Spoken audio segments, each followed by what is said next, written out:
Brought to you by Sensodyne K.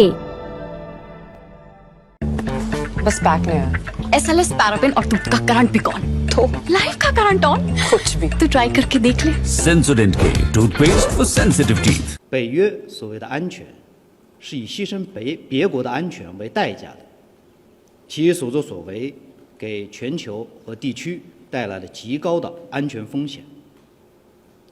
中方坚决反对北约对中国的抹黑攻击和甩锅推责，反对北约拿中国当借口，东进亚太，搅动地区局势。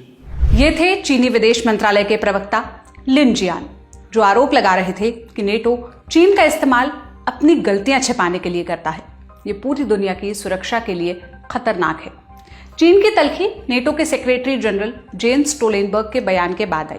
8 जुलाई को उन्होंने कहा था कि चीन यूक्रेन की जंग में रूस का समर्थन कर रहा है। इसके अगले ही दिन स्टोलटेनबर्ग को नेटो की 75वीं समिट में हिस्सा लेना था। उनके बयान से समझ आ रहा है कि समिट का फोकस रूस यूक्रेन जंग के साथ साथ चीन पर भी रहेगा। आखिरकार 9 जुलाई को अमेरिका की राजधानी वॉशिंगटन डीसी में नेटो समिट शुरू हुई। नेटो का फुल फॉर्म है नॉर्थ अटलांटिक ट्रीटी ऑर्गेनाइजेशन। शुरुआत 12 देशों के साथ अप्रैल 1939 में हुई थी। इसका मकसद था कोल्ड वॉर में सोवियत संघ के प्रभुत्व को रोकना। फिर 1991 में सोवियत संघ का विघटन हो गया, मगर नेटो बना रहा। कालांतर में इसके सदस्यों की संख्या भी बढ़ी। अभी इसमें कुल 32 देश हैं। अमेरिका और कनाडा के अलावा यूरोप के 30 देश इसके सदस्य हैं। नेटो के बारे में हमने दुनियादारी के एक एपिसोड में विस्तार से बात की है। उस एपिसोड का लिंक आपको डिस्क्रिप्शन बॉक्स में मिल जाएगा। अभी हम समिट पर लौटते हैं। 2024 में नेटो की समिट ऐसे समय में बुलाई गई जब यूक्रेन पर रूस के हमले तेज हो रहे हैं। बैठक से एक दिन पहले ही यूक्रेन में सबसे बड़े बच्चों के अस्पताल पर अटैक हुआ। दूसरी बार रूस को अलग थलग करने की कोशिश कमजोर हुई है। रूस के राष्ट्रपति व्लादिमीर पुतिन के विदेश दौरे बढ़े हैं। भारत के प्रधानमंत्री नरेंद्र मोदी रूस का दौरा कर रहे हैं। तीसरी चीज, नेटो के सबसे ताकतवर मेंबर अमेरिका में नेतृत्व का संकट बढ़ रहा है। राष्ट्रपति जो बाइडेन की फिटनेस पर सवाल उठ रहे हैं। इन सब के अलावा नेटो देशों की आपसी कलह भी जारी है। हंगरी के प्रधानमंत्री विक्टर ओरबान रूस जाकर आए हैं, जबकि हाल ही में तुर्की के राष्ट्रपति Recep Tayyip Erdogan SCO summit में पुतिन से मिले और उनको अपने यहाँ आने का न्योता भी दिया। तो आज के शो में हम समझेंगे इस बार की नेटो समिट का एजेंडा क्या है, क्या नेटो की आपसी कलह खत्म हो पाएगी और नेटो समिट के केंद्र में चीन और रूस क्यों है। नमस्ते, मेरा नाम सोनल है और आप देखना शुरू कर चुके हैं ललन टॉप का अंतर्राष्ट्रीय प्रसंगों से जुड़ा रोजाना का कार्यक्रम दुनियादारी, जहां आज बात नेटो की। नेटो एक साझा सैन्य संगठन है, मतलब किसी एक देश पर हमला समूचे संगठन पर हमला माना जाता है। इसलिए उसकी रक्षा में सभी सदस्यों को अपनी सेना उतारनी पड़ेगी। ये नेटो के आर्टिकल 5 में दर्ज है। इसका इस्तेमाल सिर्फ एक बार हुआ, 11 सितंबर 2001 को अमेरिका पर हुए आतंकी हमले के बाद। नेटो की अपनी कोई सेना नहीं है, लेकिन संकट में सभी देशों की सेना मिलकर लड़ती है। नेटो के सदस्य देशों की आर्मी में कुल मिलाकर 35 लाख सैनिक हैं। इससे आप उसकी ताकत का अंदाजा लगा सकते हैं। नेटो के सदस्य देशों की सेनाएं समय समय पर युद्ध अभ्यास भी करती रहती हैं। नेटो के हर सदस्य के पास वीटो पावर है। कोई भी फैसला सभी सदस्यों की सहमति से लिया जाता है। अगर एक भी देश ने मना किया तो प्रस्ताव फेल हो जाता है। जैसा हमने पहले बताया, नेटो की स्थापना सोवियत संघ के विस्तार को रोकने के लिए हुई थी, मगर 1991 में तो सोवियत संघ का विघटन हो गया। उसके बाद नेटो को भंग क्यों नहीं किया गया? दरअसल नेटो ने इस घटना के बाद अपना मकसद बदल दिया। कहा, अब हम दुनिया की शांति और स्थिरता के लिए काम करेंगे। कालांतर में रूस और चीन की चुनौती बढ़ी। क्यों बढ़ी, इसका जिक्र हम आगे करेंगे। इस बार की नेटो समिट 9 से लेकर 11 जुलाई तक चलेगी। इसमें सदस्य देशों के राष्ट्राध्यक्ष और शीर्ष अधिकारी शामिल हो रहे हैं। चूंकि इसमें यूक्रेन जंग का मुद्दा सबसे ऊपर है, इसलिए यूक्रेन के राष्ट्रपति व्लोदिमीर ज़ेलेंस्की को भी बुलाया गया है। ज़ेलेंस्की ज्यादा हथियारों की सप्लाई और नेटो की मेंबरशिप के लिए कैंपेन कर रहे हैं। उनको थोड़ी थोड़ी सफलता भी मिल रही है। समिट के पहले दिन बाइडेन ने यूक्रेन को एयर डिफेंस सिस्टम की सप्लाई बढ़ाने का ऐलान किया। इससे रूस के हवाई हमलों को रोकने में मदद मिलेगी। बाइडेन को सुनिए। Remember, NATO's character is fundamentally democratic, always has been and always must continue to be. And today, NATO is better resourced than it ever has been. Ukraine can and will stop Putin.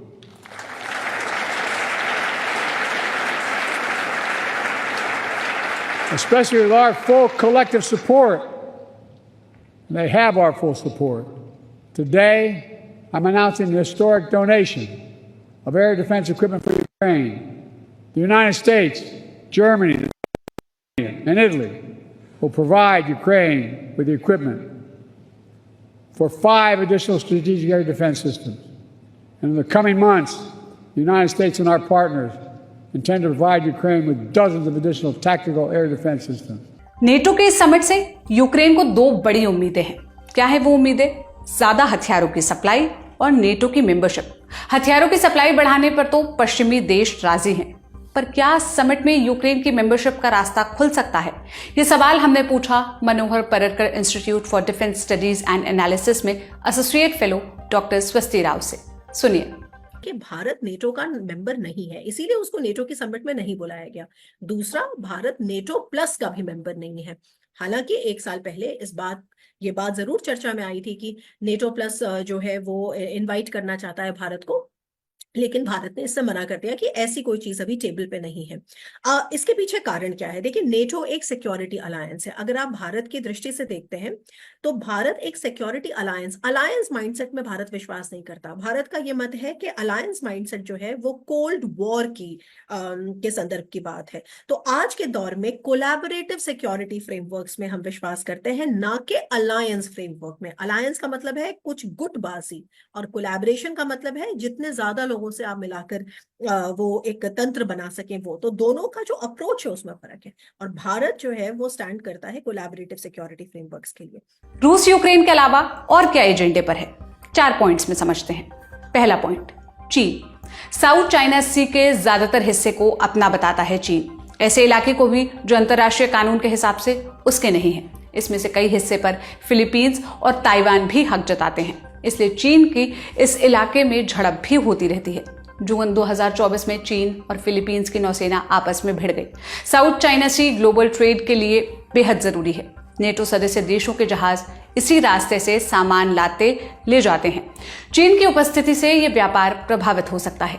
NATO देश इसका समाधान चाहते हैं, इसलिए चीन NATO की नजर में रहता है। पहली बार नेटो और चीन की टसल शुरू हुई थी साल 2019 में। तब लंदन में नेटो समिट हुई थी। पहली बार चीन की चुनौती पर चर्चा हुई थी। इसके बाद से ये चुनौती स्थायी है।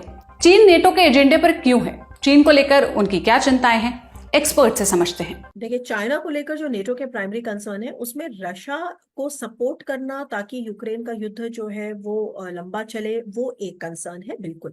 दूसरा कंसर्न ये भी है, देखिए कि यूएस लेड ऑर्गेनाइजेशन है नेटो। आपने भी देखा होगा, अगर आप डिफेंस स्पेंडिंग के लिहाज से देखेंगे तो अकेले आधे से ज्यादा डिफेंस जो एक्सपेंडिचर है वो या जो डिफेंस कॉन्ट्रीब्यूशन है वो अकेले यूएस करता है, और बाकी आधे से कम में वो सारे के सारे यूरोपियन प्लेयर्स हैं। तो मेरा मतलब है कि यूएस लेड ऑर्गेनाइजेशन है। आज की डेट में जब अमेरिका ने इस बात को क्लियर कर दिया है कि उसका जो प्रमुख जो एक थिएटर है एंगेजमेंट का वो इंडो पैसिफिक है। क्यों? क्योंकि इंडो पैसिफिक वो रीजन है जहां चाइना के एसिमेट्रिक राइज के वजह से पावर डिसबैलेंस हो गया है, और वहां पे फ्रीडम ऑफ नेविगेशन और रूल्स बेस्ड ऑर्डर और सिक्योरिटी ऑफ सी लेन्स, इन सारी चीजों को इंश्योर करने के लिए आपको मालूम है कि यूएस और ताइवान स्ट्रेट, सबसे बड़ी बात ताइवान स्ट्रेट्स, इन चीजों को चेक करने के लिए यूएस ने अपनी सारी जो शक्ति है वो कहीं ना कहीं एक तरह से इंडो पैसिफिक पे लगाने की बात कही है। हालांकि इस पर सवाल भी उठते हैं क्योंकि यूएस ही है जो यूक्रेन को भी मिलिट्री सपोर्ट कर रहा है। खैर, अब ऐसे में चाइना को लेकर तो रशिया यूक्रेन युद्ध में जो चाइना की भूमिका है वो बात तो है ही, उसके अलावा जो rise of China in the South China Sea है और उसके वजह से जो एक बैलेंस ऑफ पावर टिल्ट हो गया है, जो एग्रेसिव राइज ऑफ चाइना अलग से इंडो पैसिफिक में है, ये भी नेटो के लिए कंसर्न है, क्योंकि याद रखें कि नेटो जो है वो यूएस लेड ऑर्गेनाइजेशन है। पॉइंट नंबर 2, यह है यूक्रेन युद्ध। जब से यूक्रेन युद्ध शुरू हुआ है तब से हर बड़े अंतर्राष्ट्रीय मंच पर यह मुद्दा छाया रहता है। इस समिट में भी यही होता दिख रहा है। जो बाइडेन ने पहले दिन अपने स्पीच में यूक्रेन का जिक्र किया, कहा यूक्रेन पुतिन को हराने में कामयाब होगा। सनद रहे, नेटो की रूस से दुश्मनी हालिया नहीं है। इसकी शुरुआत 2014 में ही हो गई थी, जब रूस ने क्रीमिया पर कब्जा कर लिया था। नेटो ने इसका विरोध किया था। उन्होंने उस मामले में हस्तक्षेप तो नहीं किया, मगर रूस के पड़ोसी देशों में डिफेंस मजबूत कर दिया। रूस को नेटो से क्या दिक्कत है? रूस का कहना है कि यूक्रेन को नेटो की सदस्यता नहीं मिलनी चाहिए। अगर ऐसा होता है तो उसकी 2/3 से अधिक पश्चिमी सीमा सीधे नेटो की पहुंच में आ जाएगी। इसके अलावा रूस का कहना है कि 1997 के बाद जो भी देश नेटो के मेंबर बने हैं उन्हें निकाला जाए और ये गारंटी मिले कि आगे किसी भी देश को नेटो में शामिल नहीं किया जाएगा। इसके अलावा चीन और रूस की दोस्ती ने भी नेटो की चिंता बढ़ाई है। आरोप है कि चीन रूस को सेमीकंडक्टर बेच रहा है। 2023 में रूस ने 90% माइक्रो इलेक्ट्रॉनिक्स का आयात चीन से किया, जिसका इस्तेमाल मिसाइल, टैंक और विमानों के उत्पादन में किया गया। इल्जाम तो यह भी है कि चीन रूस को सैटेलाइट तस्वीरें भी साझा कर रहा है। इससे रूस को हमला करने में सफलता मिलती है। कारण नंबर 3, बाइडेन की फिटनेस। ये नेटो का आधिकारिक रूप से कोई एजेंडा नहीं है, लेकिन जानकार कहते हैं नेटो सदस्य के बीच इसकी चर्चा हो सकती है। जून 2024 में हुई प्रेसिडेंशियल डिबेट में बाइडेन ने खराब प्रदर्शन किया था, जिसके बाद उनकी फिटनेस पर सवाल उठाए गए। मांग उठी कि डेमोक्रेटिक पार्टी को उनकी जगह किसी और को उम्मीदवार बना देना चाहिए। जिस दिन नेटो समिट शुरू हुई उसी शाम डोनाल्ड ट्रंप ने मियामी में रैली की। वहां उन्होंने नेटो सदस्यों को जमकर लताड़ा। ट्रंप ये कहते रहे कि अगर सदस्य देशों ने तयशुदा रकम खर्च नहीं की तो मैं उन्हें रूस से नहीं बचाऊंगा। तयशुदा रकम क्या है? जीडीपी का 2% डिफेंस पर खर्च करने का प्रावधान, मगर नेटो के कुछ ही देश उसका पालन करते हैं, इसलिए ट्रंप नाराजगी जताते हैं। इस साल नवंबर में अमेरिका में चुनाव है। इसमें डोनाल्ड ट्रंप की वापसी की संभावना है। चुनावी साल के लिहाज से ये समिट कितनी खास है और अमेरिका में लोग नेटो को लेकर क्या सोचते हैं, ये सवाल हमने पूछा अमेरिका में मौजूद वरिष्ठ पत्रकार रोहित शर्मा से। सुनिए। देखिए, अमेरिका के लोग नेटो को लेके अभी तक एक पॉजिटिव सेंटिमेंट बना हुआ है। लोगों को इस ऑर्गेनाइजेशन के बेनिफिट्स पता है। उन्हें ये बात जरूर पता है कि नेटो के कारण ही जो युद्ध है वो यूक्रेन तक सीमित है, जो चल रहा है 2-2.5 सालों से। तो आई थिंक एक पॉजिटिव सेंटिमेंट हमेशा से रहा है नेटो को लेके अमेरिकन नागरिकों में। जहां तक आपका पहला सवाल था डोनाल्ड ट्रंप का और इसका जो चुनावी इम्पैक्ट क्या हो सकता है इस समिट का, तो 2 हफ्ते हो गए हैं करीबन डिबेट परफॉर्मेंस के बाद जो बाइडेन की, और उसके बाद से हमने देखा है कि वो एक सिट डाउन इंटरव्यू के लिए बैठे, उसके बाद भी सेंटिमेंट्स चेंज नहीं हुए। इस वीक जो कांग्रेस के लीडर्स थे उनकी मीटिंग्स हुई और एक ओपन कॉन्वर्सेशन हुआ इस चीज को लेके। पब्लिकली ये कहा जा रहा है कि जो बाइडेन जो भी डिसीजन लेंगे वो सही है। जो बाइडेन ये अनाउंस कर चुके हैं कि वो इस चुनाव में रहने वाले हैं और वो हटने नहीं वाले। बावजूद इसके अभी थोड़ी देर पहले नैन्सी पेलोसी ने एक इंटरव्यू दिया, उसमें उन्होंने कहा कि हम नेटो समिट के बाद देखेंगे प्रेसिडेंट बाइडेन क्या डिसीजन लेते हैं। तो कहीं ना कहीं ये एक लिटमस टेस्ट बनता जा रहा है प्रेसिडेंट बाइडेन के लिए। ये समिट 30 से ज्यादा देश के हेड्स जो है वो वॉशिंगटन डीसी में आए हुए हैं और सबकी नजरें गड़ी हुई हैं 2 चीजों को लेकर नेटो समिट में। पहली कि क्या इसके जो आउटकम्स हैं वो किस तरह से डिफाइन होंगे। बार बार ये कहा जा रहा है कि नेटो को ट्रंप प्रूफ बनाने की कोशिश की जा रही है कि अगर डोनाल्ड ट्रंप यूएस के प्रेसिडेंट बन जाते हैं और उनके इरेटिक जो स्टेटमेंट्स रहे हैं इन द पास्ट, जिसमें उन्होंने कहा है कि नेटो से अमेरिका को हट जाना चाहिए और नेटो में अगर लोग फंडिंग नहीं करेंगे बाकी यूरोपियन देश तो हम भी फंडिंग नहीं करेंगे, तो नेटो को एक तरह से ट्रंप प्रूफ बनाने की कोशिश की जा रही है। दूसरा, जो बाइडेन एक फोर्सफुल नेता के तौर पे उभरना चाहेंगे इस समिट से, जिसमें वो एक तो यूरोपियन नेशंस को और दूसरा अपनी होम ऑडियंस को ये दिखा पाए कि वो अभी भी सक्षम है और वो अभी भी इस व्हाइट हाउस में एज अ प्रेसिडेंट बहुत कारगर है और अगले 4 साल तक वो प्रेसिडेंट रह सकते हैं। तो कहीं ना कहीं आई थिंक ये नेटो समिट जो है ये apart from Ukraine American domestic politics के इर्द गिर्द घूम रही है और इसके जो रीडआउट्स आएंगे, जो फाइनल डिक्लेरेशन होगा, उसमें हमें जरूर देखने को मिलेगा कि इस ऑर्गेनाइजेशन में पूरी तरह से यूएस के डोमेस्टिक पॉलिसी की एक छाप रहेगी, क्योंकि जैसा कि मैंने पहले कहा कि इसे ट्रंप प्रूफ बनाने की कोशिश की जा रही है। एक चर्चा यह भी है कि इस समिट से जो बाइडेन की उम्मीदवारी का भविष्य तय हो सकता है। अगर वो समिट में खुद को ताकतवर नहीं दिखा सके तो उनका रेस में बने रहना मुश्किल हो जाएगा। उनके सहयोगी देशों का भरोसा भी टूट सकता है। ये समिट जो बाइडेन के लिए कितनी अहम है? जी, ये समिट जो बाइडेन के लिए बहुत बहुत ज्यादा अहम है। डोमेस्टिकली उनका जो पोल रेटिंग्स हैं वो गिर चुकी है, बहुत जबरदस्त तरीके से गिरी है।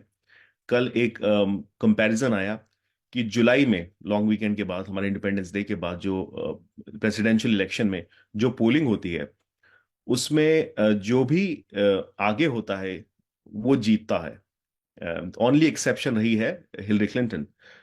तो पिछले जो 25 सालों की पोलिंग है उसमें एक एनॉमली रही है। उसके बाद जितने भी जो भी पोलिंग रही है उसमें ये माना गया है कि जुलाई में जो लीड कर रहा होता है पोल्स में वो ही यूएस का प्रेसिडेंट बनता है। तो अगर आप देखें अभी से लेके नवंबर तक, तो जो बाइडेन को दो चीजें उनके लिए बहुत इंपॉर्टेंट है। एक है ये नेटो का समिट, जिसको बहुत क्लोजली कैपिटल हिल पे लीडर्स देख रहे हैं, डेमोक्रेटिक पार्टी के लीडर्स देख रहे हैं, सेनेटर्स देख रहे हैं, कांग्रेसमैन देख रहे हैं। और उनके जो बहुत अलग अलग टाइप की कॉकसेस है, ब्लैक कॉकस, हिस्पैनिक कॉकस, वो सब बोल ये रहे हैं कि जो बाइडेन हमारे नॉमिनी है। लेकिन जब उन्हें प्रेस किया जाता है कि क्या आप उन्हें समर्थन, आप उनको चाहते हैं एज ए प्रेसिडेंट देखना, तो वो उसमें हिचकिचा जाते हैं। वो हमेशा ये कह रहे हैं, पिछले एक हफ्ते से हम देख रहे हैं, वो कहते हैं देखिए वो हमारे नॉमिनी है, वो जो डिसाइड करेंगे हम करेंगे। तो कहीं ना कहीं जो बाइडेन ने अभी तक अपने खुद की पार्टी के लोगों को कन्विंस नहीं किया है कि वो एज ए प्रेसिडेंट कंटिन्यू कर सकते हैं अगले 4 साल के लिए। तो नेटो समिट को बुना इसलिए गया है, इस तरह से अनफॉर्चुनेटली बुना जा रहा है कि जो बाइडेन बहुत स्ट्रांग दिखे डोमेस्टिकली और इंटरनेशनली भी। दूसरी चीज ये है जो बाइडेन के लिए कि अगले महीने कन्वेंशन होने वाला है, जिसमें अब 4 हफ्ते रह गए हैं, डेमोक्रेटिक नेशनल कन्वेंशन। तो दबाव जो है डोनाल्ड ट्रंप, सॉरी, जो दबाव जो है वो बनाया जा रहा है जो बाइडेन के ऊपर कि वो जल्द से जल्द एक डिसीजन ले, जो वो ले चुके हैं, लेकिन फिर भी दबाव बनाया जा रहा है कि वो ये डिसीजन ले कि वो स्टेप असाइड हो जाए और उनकी जगह कमला हैरिस को या किसी और लीडर को नॉमिनेट किया जाए। डिफाइंड है जो बाइडेन, रिजिलियंट है। वो कह रहे हैं नहीं, ये मैं कर चुका हूं, मैं डोनाल्ड ट्रंप को हरा चुका हूं, मैं फिर से हराऊंगा। और कहीं ना कहीं जैसा कि हमने शायद G20 में देखा था, ये भारतीय चुनाव से पहले जिस तरह से प्रधानमंत्री मोदी ने एक अपनी छवि बनाई थी भारत में कि देखिए पूरे देश के जो नेता हैं वो पूरे यहाँ पे आ रहे हैं, मुझसे इतनी गर्मजोशी से मिल रहे हैं और मैंने भारत का जो है सम्मान जो है बढ़ा दिया है पूरे विश्व में। कहीं ना कहीं वही स्ट्रैटेजी हमें नेटो समिट पर देखने को मिल रही है, जहां पे जो बाइडेन फोटो ऑप्स कर रहे हैं, बहुत गर्मजोशी वाली उनकी फोटोज आ रही हैं, उनके वीडियोज आ रहे हैं, बहुत ही ब्यूटीफुली क्रिएटेड इमेजेस जो है वो सर्कुलेट की जा रही है, ताकि अमेरिकन को ये विश्वास दिलाया जा सके कि उनके जो प्रेसिडेंट है वो सक्षम है और वो चुनाव के लिए तैयार है, और वो अगले 4 साल अगर वो जीत जाते हैं तो 4 साल और वो इस देश को गवर्न कर सकते हैं एज अ प्रेसिडेंट। अब चौथे पॉइंट की तरफ चलते हैं, नेटो की अंदरूनी कलह से जुड़ी। भले ही नेटो खुद को ताकतवर बताने की कोशिश करे, मगर उसकी आपसी कलह को कोई नकार नहीं सकता। तुर्की और हंगरी ने फिनलैंड और स्वीडन के नेटो में शामिल होने का विरोध किया था। तुर्की और हंगरी की रूस के साथ भी अच्छी दोस्ती है। हंगरी के तो रूस और चीन दोनों के साथ संबंध मजबूत ही हुए हैं। 6 जुलाई को ही हंगरी के प्रधानमंत्री विक्टर ओरबान रूस गए थे। रूस के बाद उन्होंने चीन जाकर राष्ट्रपति जिनपिंग से मुलाकात की।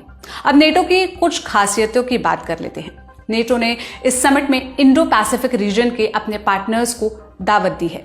ये देश हैं ऑस्ट्रेलिया, जापान, साउथ कोरिया और न्यूजीलैंड। ये देश नेटो के मेंबर नहीं हैं, लेकिन नेटो के ग्लोबल पार्टनर कहलाते हैं। नेटो इन्हें समिट में चीन के खतरे बताने की कोशिश करेगा।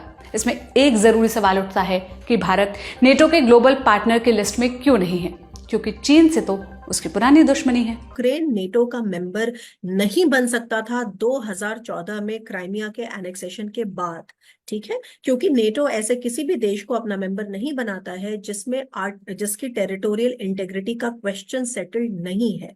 इसके पीछे कारण यह है कि नेटो ऑपरेट करता है आर्टिकल 5 कलेक्टिव सिक्योरिटी के प्रिंसिपल पर, यानी कि अगर किसी एक पर अटैक होगा तो वो बाकी सारे मेंबर्स, यानी जो बाकी 31 मेंबर्स हैं, उनके ऊपर अटैक के रूप में माना जाएगा और एक कंबाइंड फोर्सेस आके उससे लड़ेंगी। ऐसे में अगर यूक्रेन तो नेटो का मेंबर 2014 के बाद बन ही नहीं सकता था। इस बात को रशिया ने पहले ही मतलब सेटल कर दिया था। अभी जो 2022 की लड़ाई है वो नेटो का मेंबर बनने की लड़ाई नहीं है। वो लड़ाई के पीछे के कारण और है, आज हम उसकी चर्चा नहीं कर रहे, इसलिए उसके डिटेल में जाने का मतलब नहीं है। लेकिन नेटो की मेंबरशिप यूक्रेन के लिए इस वक्त टेबल पे नहीं है, और उसका सबसे बड़ा कारण यह है कि इस वक्त वॉर चल रही है यूक्रेन में। केवल क्राइमिया ही नहीं, क्राइमिया तो ऑफ कोर्स डिस्प्यूटेड है ही, मतलब एनेक्स्ड है ही रशिया के द्वारा। रशिया अपना हिस्सा मानता है, इंटरनेशनल कम्युनिटी उसको एक उस पे चुप्पी साध के रहती है। कोई किसी बहुत सारे जो मेजोरिटी ऑफ द कंट्रीज उसे रशिया का हिस्सा नहीं मानते, इंक्लूडिंग इंडिया। इंडिया की भी चुप्पी है क्राइमिया पर। उससे बड़ी बात यह है कि 2022 के बाद से जो 4 रीजन्स हैं, ज़ैपोरिजिया, खेरसोन, खार्किव और ये एक और अभी मेरे जहन से उतर रहा है, लेकिन ये जो 4 major region, Donbas of course, Kharkiv, Donbas, Zaporizhzhia और खेरसोन, ये जो रीजन्स हैं जिनको रशिया ने अपनी टेरिटरी घोषित कर दिया है, इनका भी स्टेटस क्लियर नहीं है। ऐसे में ये असंभव है कि यूक्रेन नेटो का मेंबर बन जाए। अब जरा इस समिट से जुड़े ताजा अपडेट्स जान लीजिए। बेलारूस और चीन मिलकर पोलैंड की सीमा के पास युद्ध अभ्यास कर रहे हैं। पोलैंड नेटो का मेंबर है और बेलारूस रूस का बेस्ट फ्रेंड। इस युद्ध अभ्यास को नेटो समिट के काउंटर की तरह देखा जा रहा है। इस अभ्यास को ईगल असॉल्ट 2024 का नाम दिया गया है। यूक्रेन के राष्ट्रपति व्लादिमीर ज़ेलेंस्की ने समिट में एयर डिफेंस सिस्टम और विमानों की मांग की है। सनद रहे नेटो संगठन के तौर पर यूक्रेन की मदद नहीं कर रहा है, हालांकि उसके सदस्य देश अलग से हथियार भेज रहे हैं। रूसी सत्ता प्रतिष्ठान के केंद्र क्रेमलिन के प्रवक्ता दमित्री पेस्कोव ने कहा कि रूस इस समिट पर नजर बनाए हुए है। वो हर बयान पर ध्यान दे रहा है। ये समिट मौजूदा सेक्रेटरी जनरल जेन्स स्टोलनबर्ग के लिए आखिरी है। वो 2014 से नेटो का नेतृत्व कर रहे हैं। अक्टूबर महीने में नीदरलैंड के पूर्व प्रधानमंत्री मार्क रूटा नेटो की कमान संभाल लेंगे। तो ये था हमारा बड़ी खबर सेगमेंट। अब सुर्खियों की तरफ चलते हैं। पहली सुर्खी ऑस्ट्रिया से है। प्रधानमंत्री नरेंद्र मोदी रूस का दौरा खत्म कर ऑस्ट्रिया पहुंच गए हैं। 41 बरस बाद किसी भारतीय पीएम ने ऑस्ट्रिया की धरती पर कदम रखा है। इससे पहले 1983 में इंदिरा गांधी गई थी। 10 जुलाई को पीएम मोदी ने ऑस्ट्रिया के चांसलर कार्ल नेमार के साथ प्रतिनिधि मंडल स्तर की बातचीत की। इस दौरान रूस यूक्रेन जंग और वेस्ट एशिया में तनाव पर चर्चा हुई। मीटिंग के बाद दोनों नेताओं ने प्रेस को संबोधित किया। ऑस्ट्रिया के चांसलर ने कहा कि भारत प्रभावशाली और भरोसेमंद देश है। जब रूस यूक्रेन में शांति की बात आती है तब उसकी भूमिका काफी बढ़ जाती है। पीएम मोदी क्या बोले, आइए सुनते हैं। मुझे खुशी है कि मेरे तीसरे कार्यकाल की शुरुआत में ही ऑस्ट्रिया आने का अवसर मिला। मेरी यह यात्रा ऐतिहासिक भी है और विशेष भी है। 41 साल के बाद किसी भारतीय प्रधानमंत्री ने ऑस्ट्रिया का दौरा किया है। ये भी सुखद संयोग है कि ये यात्रा उस समय हो रही है जब हमारे आपसी संबंधों के 75 साल पूरे हुए हैं, कि संबंधों को स्ट्रैटेजिक दिशा प्रदान की जाएगी। आने वाले दशक के लिए सहयोग का खाका तैयार किया गया है। यह केवल आर्थिक सहयोग और निवेश तक सीमित नहीं है। इंफ्रास्ट्रक्चर विकास, innovation, renewable energy, hydrogen, water and waste management, artificial intelligence, quantum जैसे क्षेत्रों में एक दूसरे के सामर्थ्य को जोड़ने का काम किया जाए। मैंने और चांसलर नेहमर ने विश्व में चल रहे विवादों, चाहे यूक्रेन में संघर्ष हो या पश्चिम एशिया की स्थिति, सभी पर विस्तार में बात की है। मैंने पहले भी कहा है कि यह युद्ध का समय नहीं है। समस्याओं का समाधान रणभूमि में नहीं हो सकता। कहीं भी हो, मासूम लोगों की जान की हानि स्वीकार्य नहीं है। आज की दूसरी और अंतिम सुर्खी रूस से है। रूस की एक अदालत ने व्लादिमीर पुतिन की आलोचक यूलिया नवलन्या को 2 महीने की जेल की सजा सुनाई है। उनके ऊपर चरमपंथी गुट में शामिल होने का आरोप है। यूलिया अलेक्सी नवलनी की पत्नी है। फरवरी 2024 में नवलनी की एक जेल में मौत हो गई थी। यूलिया ने आरोप लगाया था कि नवलनी की हत्या हुई और उसके लिए पुतिन दोषी हैं। रूस की सरकार इससे इनकार करती है। नवलनी की मौत के बाद से यूलिया चर्चा में है। उन्होंने नवलनी का मिशन जारी रखने का ऐलान किया। वो पश्चिमी देशों के नेताओं से मिल रही हैं। इससे रूसी सरकार असहज महसूस करती है। अदालत के फैसले को इसी असहजता का हिस्सा माना जा रहा है। यूलिया ने क्या कहा? वो इस समय रूस से बाहर हैं। अगर उन्हें रूस में कदम रखा उन्होंने तो उन्हें गिरफ्तार किया जाएगा। उन्होंने अपने एक्स अकाउंट पर लिखा, अदालत के फैसले पर ध्यान ना दें। असली बात यह है कि व्लादिमीर पुतिन एक हत्यारे और युद्ध अपराधी हैं। उनकी जगह जेल में है, उसी जेल में जहां अलेक्सी की हत्या कर दी गई थी। आज का दुनियादारी यहीं पर समाप्त होता है। देश और दुनिया की सभी दिलचस्प खबरों पर हमारी नजर बनी रहेगी। आप ललन टॉप के साथ बने रहिए। शुक्रिया। शुभ रात्रि।